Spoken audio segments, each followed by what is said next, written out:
Hello everyone, good morning, and thank you sa pag-uban na mo karon, no? Thank you for choosing nga maminaw karon sa pulong sa Ginoo.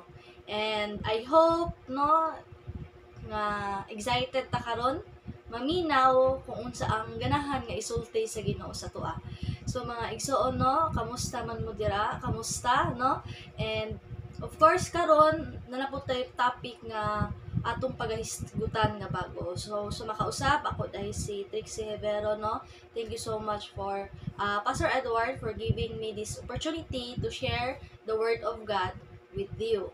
So before ta mag-start sa ato ang pagahisgutan karon mga igsoon no.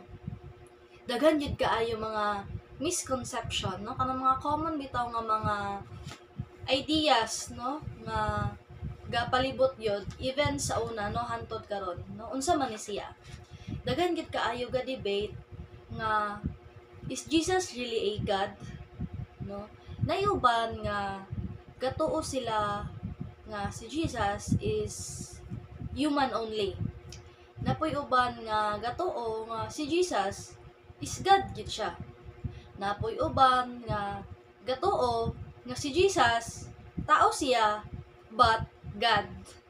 No karon if napud kay mga kalibugan ana no nga mga butang if nabaka dito sa pikas or in between. Karon mga igsoon no ato na siyang pagahisgutan karon and I hope nga karon nga atong pagaistoryahan is ma-enlighten ta no. So mga igsoon if you have your Bible with me naata karon sa John no nata karon sa Juan chapter 1 verses 1 to 18. Ato sa pagabasahon mga igsoon ang nakasulat niini. Verse 1, sa wala pay nabuhat bisan unsa ang pulong diha na.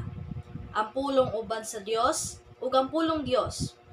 Sukad pagayod sa sinugdanan ang pulong uban sa Dios. Pinaagi kaniya gibuhat sa Dios ang tanan ug walay bisan unsa sa tanan nga nabuhat nga dili pinaagi kaniya. Diha sa pulong ang kinabuhi ug ang maong kinabuhi mao ang kahayag sa mga tao. Ang kahayag nagdan-ag diha sa kangitngit ug wala makabuntog niini ang kangitngit.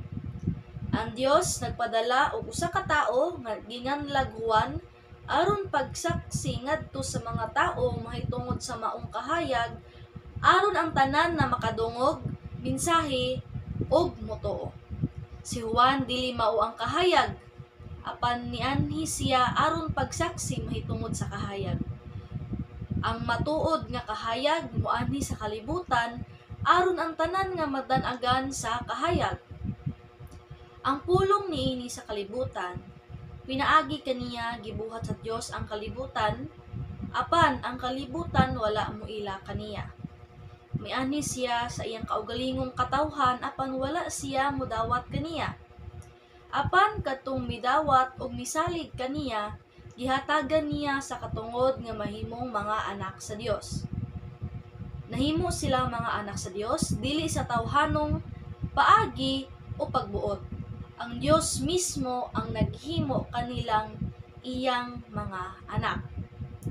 Ug ang pulong nahimong tao ug mipuyo uban kanamo. Puno sa grasya ug kamatuoran. Nakita namo ang iyang himaya, nga iyang nadawat ingon nga bugtong anak sa amahan. Misaksi si Juan mahitungod kaniya ug misinggit. Siya ang akong gipasabot sa akong pag-ingon. Siya ang maabot sunod kanako. Labaw kanako kay diha naman siya. Sa wala pa ako matao. No, dali lang sa ata sa verse 15 mga igsoon and ato aning basahon ng 6 to 18 unya. No, dali mga igsoon no sa gisulat ni John.